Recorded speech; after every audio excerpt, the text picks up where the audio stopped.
Aoka iara-mivavaka isika rehetra. Ry Jesosy Tompo, maondrafonina ianao. Aharihary ny teninao fa ny fisainan'ny fon'ny olona dia ratsy hatramin'ny fahazazana. Mevitra izahay fa ny vanim-potoana misy anay ankehitriny dia ratsy, feno fankahalana, famonoana olona, herisetra isan-karazany. Fa rehefa mamaky ny teninao izahay amin'ny fanoharana ny amin'ny fanjakana Andriamanitra, dia amin'ny fotoana rehetra no aseho ny teninao fa feno herisetra eto amin'izao tontolo izao. Zany no vokatry ny fanahinota ka namonoan'ny Kaina tsy amin'ny ahoana ny Abela rahalahany. Fa lazay ny teninao mazava fa tena romotra ny fanahinota ka mamono hatramin'ny zanak'Andriamanitra, mamono ny iraka ao Andriamanitra. Tena feno faharatsiana izao tontolo izao, feno ota ny fonay, feno ota ny tana. Sotranao zay Jesosy fa ianao Andriamanitra mpamindra fo no afaka mamonjy anay amin'izany herin'ny ota mitondra fandringanana izay. Sotranao zahay fa asehonao anay amin'ny alalan'ny teninao koa, fa amin'izao fanoharana izao no ahariharinao hoe tsy any ivelan'ny fiangonana izay tondroina hoe zao tontolo izao ihany, fa na dia atao anatin'ny fiangonana azy dia tena misy mpiatsara velatsy, tsy mitondra ny akanjo fitondra ny fampakaram-bady, tafiditra amin'ny fiangonana fa tsy manana ny fanahiny ny zanak'Andriamanitra, ary manimba sy manakorotana ny fiangonana. Sotranao zahay fa ambara ny teninao mazava zany, mba hiantsonao anay eo amin'ny fibebahana fa tsy ho amin'ny fanamarinan-tena, fa amin'izay iainanay ny teninao velona, ny asan'ny fananao masina no ahafahanay manana fiainam-pibebahana marina, andraisanay ny famelan-keloka marina, hitafianay ny fahasoavanao, ka ilazanao aminay hoe ampo anao ny fahasoavako. Amin'ny anaran'i Jesosy Tomponay nonaovana izany vavaka izany. Amen.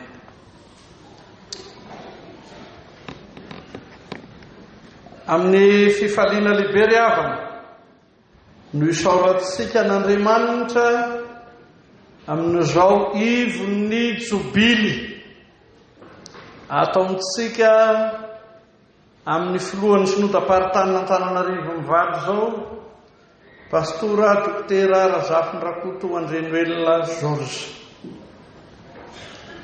Amin'ny fifaliana lehibe no iara-pahanay ny synodam-paritany Antananarivo manontolo amin'izao famangina izay atao zao, ary iara-pahanay manokana ny renivohitra eto amin'ny Filoha Ambatovinaky.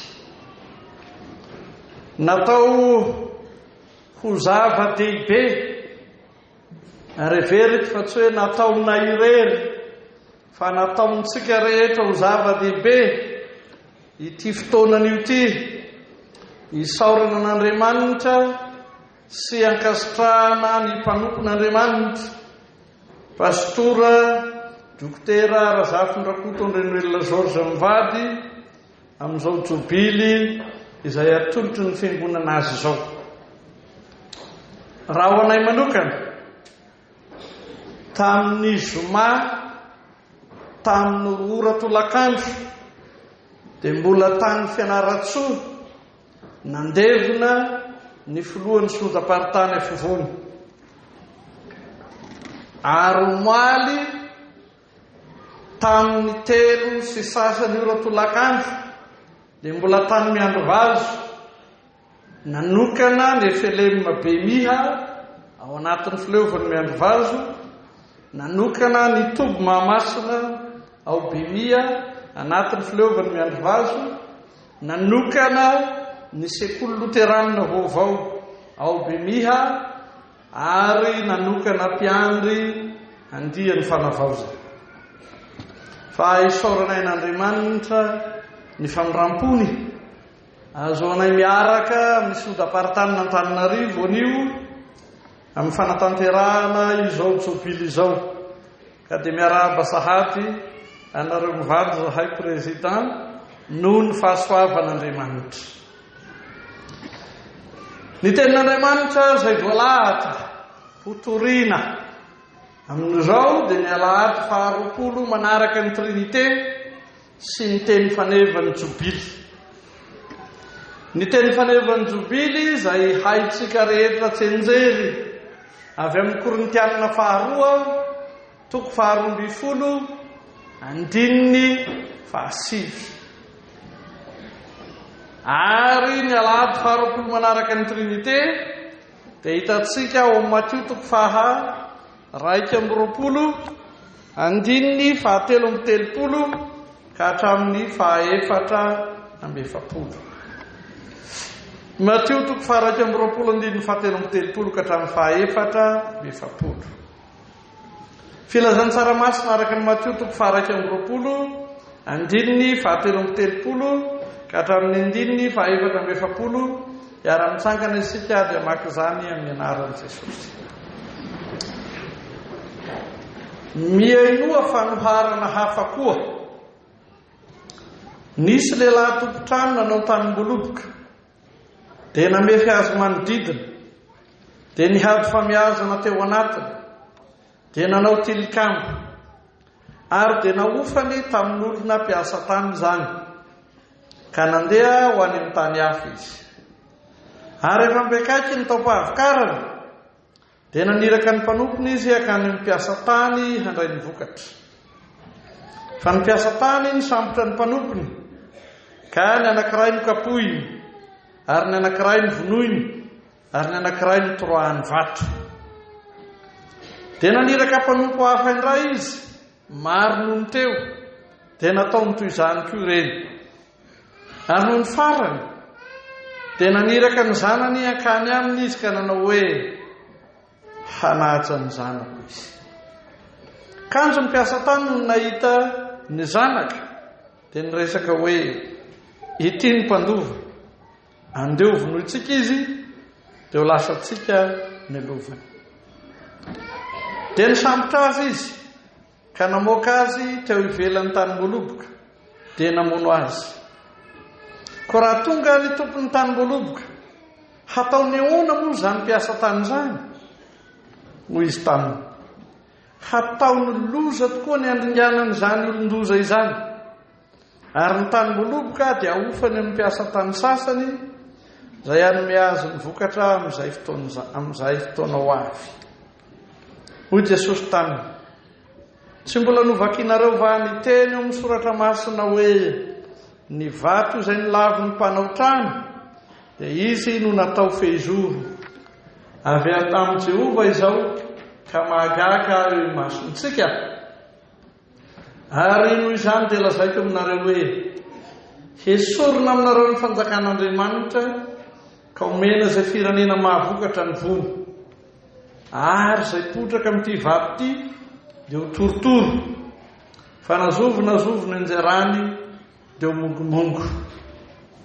Fa ny fahasoavan'Andriamanitra no nahatoy izao ahy. Ry iray masonao manamasinana eo ny fahamarinana, ny teninao ny fahamarinana. Amen.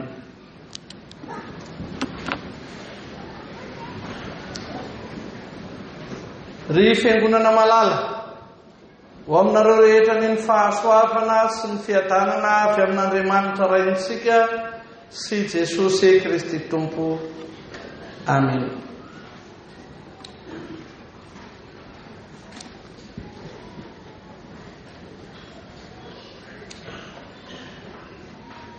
Na aiza an-tanàn-dehibe sy ambanivohitra zany dia tsy misy toerana tsy mampiororo noho ny afitsoko ny herisetra ankehitriny.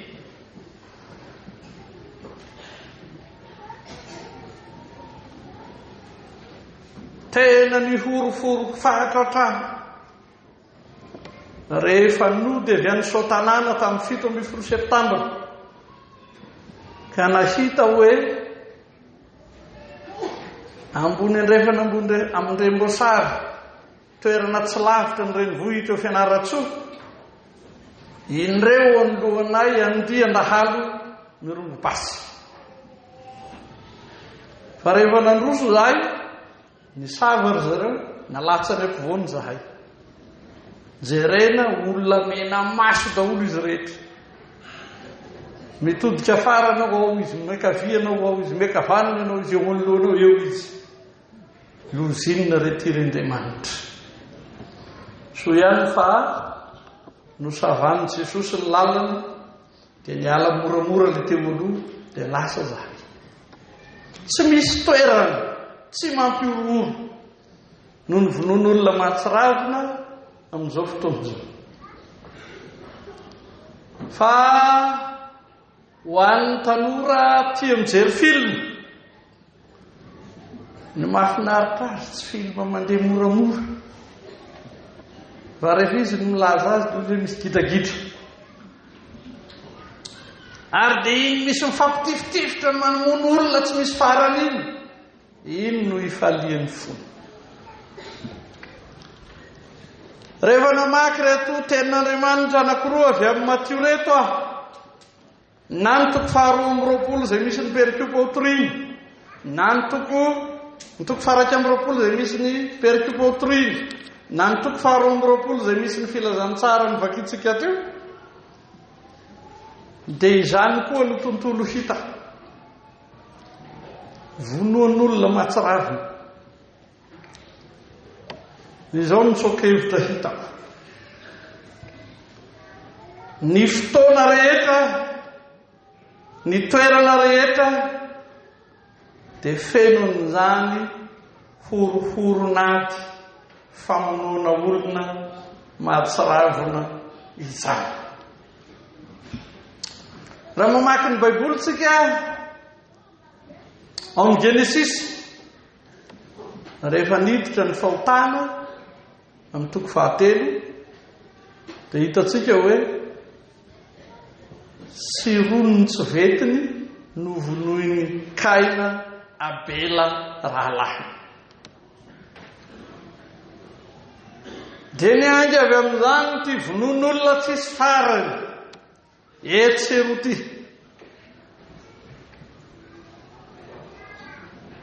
Rehefa kekezina ny perikopa anjaratsika na ny Matio 20 izay misy fanoarana, ary lazainy hoe mihaino fanoarana hafa koa. Izany hoe talohany io efa nisy fanoarana. Na ny toko 20 izany hoe ny aoriana dia mbola misy fanoarana hafa koa. Ary reo dia fanoarana ny amin'ny fanjakan'Andriamanitra. Fa raha mitodika amin'ny filazantsara ny Matio isika, miresaka n'izany fanjakan'Andriamanitra izany, dia izao no hita. Ny Israely no vahoakan'izany fanjakana izany, ary Jesosy no Mesia nampanjaka amin'izany fanjakana izany. Kanjo indrisy fa ny fitantarana rehetra ataon'ny Matio dia hita fa feno ny fandavan'ny olona an Jesosy. Ary izany indrindra izay lazainy ny andininy faharoa-mbefapolo amin'ny toko faharaiky amin'ny roapolo eto hoe ny vato izay nilavy ny mpanao trano dia izy no efa natao fehizoro. Izay no ambarany mazava indrindra fandavana an Jesosy. Ary io no toetra sy fiainan'ny mpanota.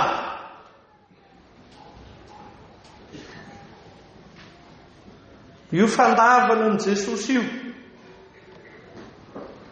Ary io fandavana an Jesosy io dia aseho sy ariary amin'izay faharatsiana isan-karazany ka izay miverimerina eto vonoan'olona. Fa rehefa mamaky tsara ny fanoarana isika na amin'ny toko faharaiky amin'ny roapolo na amin'ny toko faharoa amin'ny roapolo, ilay vonoan'olona eto dia tsy olona nanany trosa, tsy olona tonga hitaky trosa koa aza ny marina, fa ankilany arak'izay lazain'ny Matio toko faharaiky amin'ny roapolo dia nirahan'ny tompony izy handray ny vokatra amin'izay nampambolena ny tany. Fa sangy na ny iraka na ny zanaka nateraka dia samy naringany avokoa. Tsy misy indrafo mihitsy ao amin'ny fiainana sy toetra mahampanota hanao izany fihetsika sy fitondran-tena mamofady izany. Fa arak'izay nolazainy toko faharoa amin'ny roapolo nivakitsika tao anaty alitara dia tapitra haringana koa izay rehetra naroso. Tsy misy faminam-po nefa dia fanasana fampakaram-bady no atao. Fotoam-pifaliana no hatreny fa tsy firaharaina no ahariary sy aseho ary tonga amin'ny famonoana olona koa izany. Ry fiangonana malala tena mbola mambabo ny ota ary tena mitondra makany amin'ny fahafatesana ny ota. Ny fandavana an Jesosy dia mitondra famonoana ny mpiarabelona amintsika. Fa izao indrindra no ambarany fanoarana ny fandavana an Jesosy dia mitondra fandavana koa ny iraka alefany. Ary ity no mampieriteritra, ity no mampisaina. Fa indraindray na matetika aza dia saronatsika amin'ny hoe misy marina tadiavinay kanjo ny fanivaivana, fanalambaraka, fitenenan-dratsy zay mikely famonoana ny mpanompon'Andriamanitra no hita miariary sy miseho indrindra. Raha atao zao jobily zao matetika dia ny lafitsarany hatrany no hita. Fa rehefa tena notanianareo ny atao jobily sy zavatra tsara sy mahafinaritra daholo no nivakivakiana tamin'ny nanatanterahana ny asa, iny tsy azo lavina fa misy zavatra mahafinaritra, teny mahasoa, fihetsika mahaliana, fanomezana sarobidy, fa tsy nisaraka tamin'ireo teny maharary, fihetsika mahamenatra. Nihatra amin'ny mpanompon'Andriamanitra maro zany nanomboka tandro martiorany Stefane ary sesilantsaky janony hatramin'ny ankehitriny izao dia misy olona izay ampiasain'ny devoly tokoa tena hitondra fanakorontanany hampahory sy hampijaly ny irak'Andriamanitra. Ota izany, ota manimba ny fiangonana zany, fa ota manimba ny tenany izay manao azy koa zany. Arak'izay lazain'ny fanoharana tamin'ny namakiantsika ny filazantsara, rehefa tsy mendrika izay natsoina anoroana sy ilazana indrindra ny Israely olon'Andriamanitra izay mandany Jesosy, dia nantsoina koa izay noheverina fa tsy mendrika raha teo. Eo ny ilazany azy, na ny ratsy na ny tsara, nampidirina daholo ny teny moron-dalana. Ary ny tsy mandinika tsara na ny tsy mamaky tsara dia manao hoe fa ahoana e, ka tsy ianareo ve nanirako ampidiry daholo izay hitanareo? Nahoana ny misy anankiray izay lazaina hoe afatory ny tongony aman-tanany dia arioany velany izy.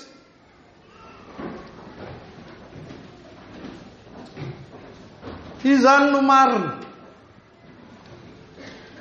ataon'Andriamanitra antsoavy tsy manavaka na aminiza na aminiza ny fanasana ho tonga ao amin'ny fanjakana, fa Andriamanitra tompon'ny fanasana koa dia aseho ny fanoharana fa efa nanomana fanamia kanjo ny avonan'ny tirangaty io fanamiana izay tokony ho raisiny teo ambaravarana io. Ary dia voatery ny tompon'ny fanasana namatotra ny tongony aman-tanany ka manary azy any ivelany. Izay tianao tsindrina amin'izany dia ity: mamotika ny fiangonana, ny fivelomana amin'ny ota atao anaty fiangonana, mitondra fanakorontanana atao anaty fiangonana, fa mamono ny tenany izay manao izany koa. Ary dia nariana ny velany hoy ny tenin'Andriamanitra, ny fatotra tongotra aman-tanana hoy ny tenin'Andriamanitra. Fa raha ny perikio-panjarantsika no vakiany dia izao indrindra ny lazainy amin'ny andininy 7:40, esorina aminareo ny fanjakan'Andriamanitra ka omena izay firenena mahavokatra ny vony. Izany no manjo ny mpiatsara velatsy, izany no manjo izay mitahiry ota mialokaloka aty anivo ny fiangonana. Hoy ny andininy 4:40, izay potraka amin'ity vato ity dia ho torotoro, fa nazovy ny anjerany dia ho mongomongo.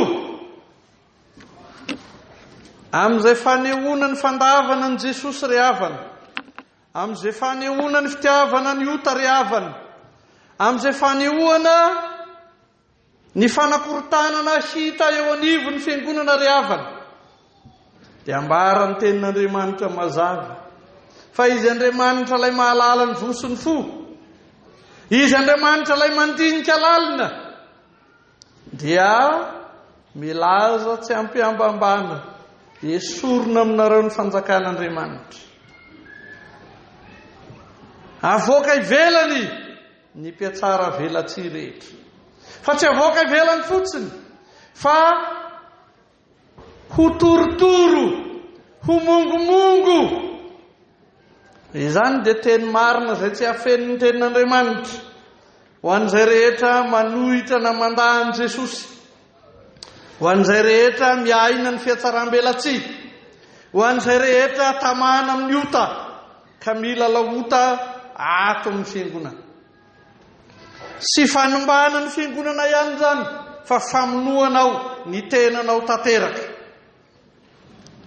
Tandremo ary aza mialokaloka amin'izay fanamarinantenanao fa enoy tsara izay lazay ny tenin'Andriamanitra amin'ny fanamelohana ny fandavana amin'ny endriny rehetra ary hiariarian'ny asa ratsy rehetra. Fa amin'izay ambaran'ny tenin'Andriamanitra koriavana dia manana famindrampò lehibe Andriamanitra. Voalohany, mandefa iraka izy ny felaniny, dia mandefa hafa indray koa, ary farany maniraka ny zanany. Fa izany koa no hitantsika amin'ny filazantsara izay nivakiantsika. Rehefa tsy tandrify ilay Israely n'Andriamanitra, tondroy ny epistily ny Hebreo nivakiantsika amin'ny 7:20 hoe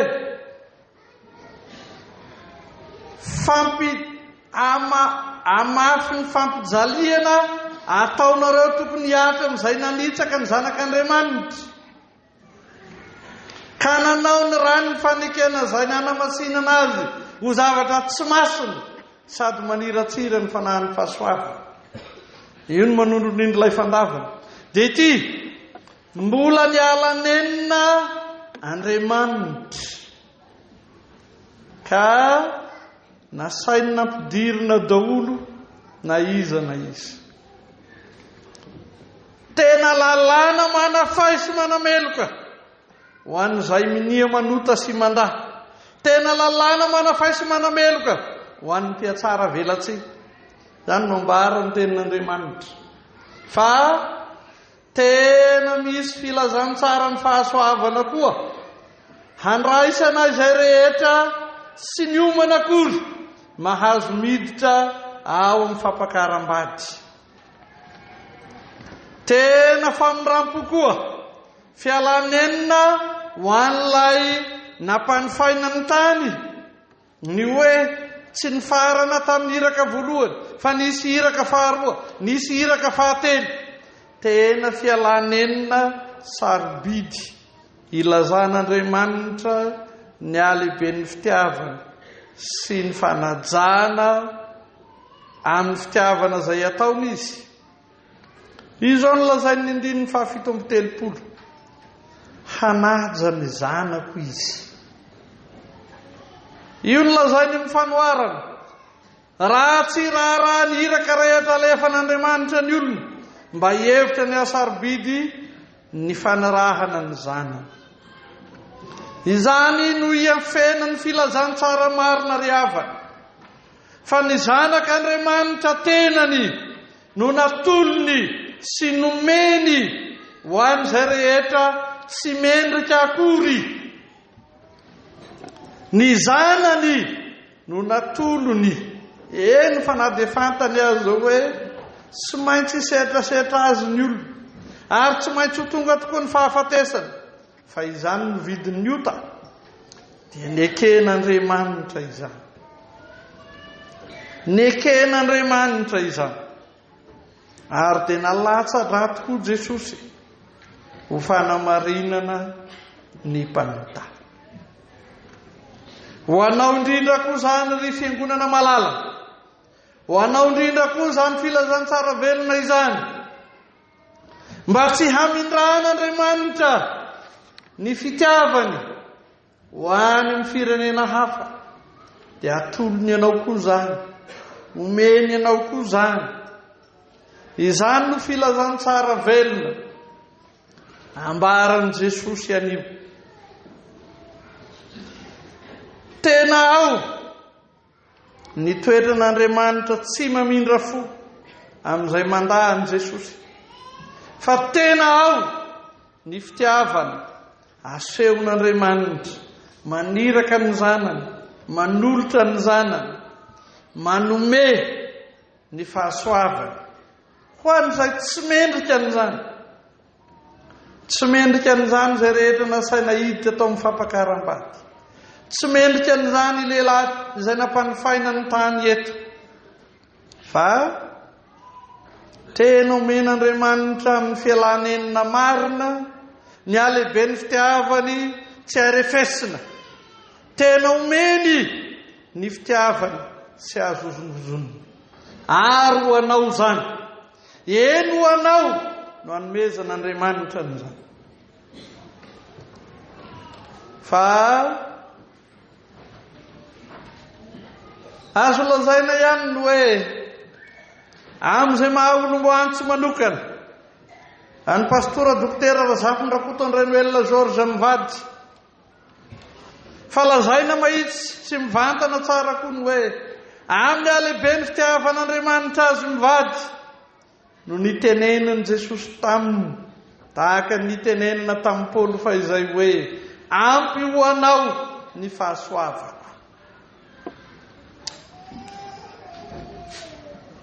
Eny sy mba isalasalana no ilazana fa tsy fahamendrehana manokana amin'izay mety ho azo anasokajiny zany, na ny fianarana vita, na ny asa natao, na ny laharam-boninahitra eto anivon'ny fiarahamonina sy ny fiangonana aza no ilazana azy, fa tena ny fahasoavan'Andriamanitra amin'izay maha izy azy any pastora dokotera RAZAFINDRAKOTO Renwell George mivady no itenenan'Andriamanitra hoe ampy ho anao ny fahasoavako. Ity no herin'ny filazantsara velona mihatra ao amin'ny fiainanareo mivady manokana, amin'izay niantsonanareo ho mpandova ny fanjakan'Andriamanitra voalohany indrindra, fa amin'izay niantsonanareo koa hizara izany lova masina izany ho an'ny maro, amin'izay niantsonanareo pastora, amin'izay niantsonanareo mpampianatra, amin'izay niantsonanareo mpitondra, ka na ny asan'ny tanterahana tena nivo ny fitandremana amin'ny mahapastora zany, na ny asan'ny tanterahana tena nivo ny sekoly ambony loterana momba ny teolojia amin'ny mahampampianatra zany, na ny asan'ny tanterahana eto anivo ny synodam-paritany n'Antananarivo amin'ny mahafilohan'ny synodam-paritany zany, dia tena ampiariarian'Andriamanitra izany fahasoavany ampy, feno sy tanteraka atolony anareo zany. Fa tsy ho azo mivady ihany zany ry havana, fa ny itenenan'Andriamanitra amin'izy mivady no itenenan'Andriamanitra koa ny fiangonana amin'izao taona JOBILY zao, ka ilazany hoe ampy ho anao ny fahasoavana. Fa raha niteny zany ho an'ny apôstôly Paoly Jesosy, dia tsy niteny zany ho azy tenany manokana, fa niteny zany ho an'ny fiangonana manontolo koa. Raha niteny zany amin'izao fotoana JOBILY zao ho azy mivady reto Jesosy, dia tsy miteny zany ho azy mivady reto ihany, fa miteny zany ho an'ny fiangonana manontolo koa. Tsy hoe asehon'i Jesosy ianao ny fahasoavany feno sady ampy, fa atolony ianao ny fahasoavany feno sady ampy. Eny tena ho anao mihitsy ary ho anao indrindra no nanomanana sy anolorana izany fahasoavana feno sady ampy izany. Fa amin'izay ariarian'ny fahatezeran'Andriamanitra amin'ny mpanota mitsiribiby maneho faharatsiana rehetra eo amin'ny fiainana, no isehoan'Andriamanitra koa mitondra fitiavana feno indrafo ho an'ny mpanota mibebaka rehetra, ary ho anao zany, ho anao zay antsoin'Andriamanitra hiverina amin'ny fitiavana. Ary zany no antony ny antsoan'ny pastora tahaka ity ataontsika JOBILY ity, sy tahaka ireto misalotra zigamena maro be eto androany reto, ny ananana ho anjara amin'izany fahasoavana izany indrindra no ny antsony Jesosy ireto olona ireto. Sy tiany ho diso anjara amin'izany fahasoavany izany ianao. Tiany ho tolorana sy omena ary ampaharetina aminao izany fahasoavany izany. Voninahitra ny eo an'Andriamanitra izanaka ary fanahy masina izay hatramin'ny taloha indrindra ka ho mandrakizay. Mitsangana ka raisy ny fitaina. Ny fahasoavan'i Jesosy Kristy Tompo, ny fitiavan'Andriamanitra Ray, ary ny firaisana amin'ny fanahy masina ho aminareo rehetra hatramin'izao ka ho mandrakizay. Amen.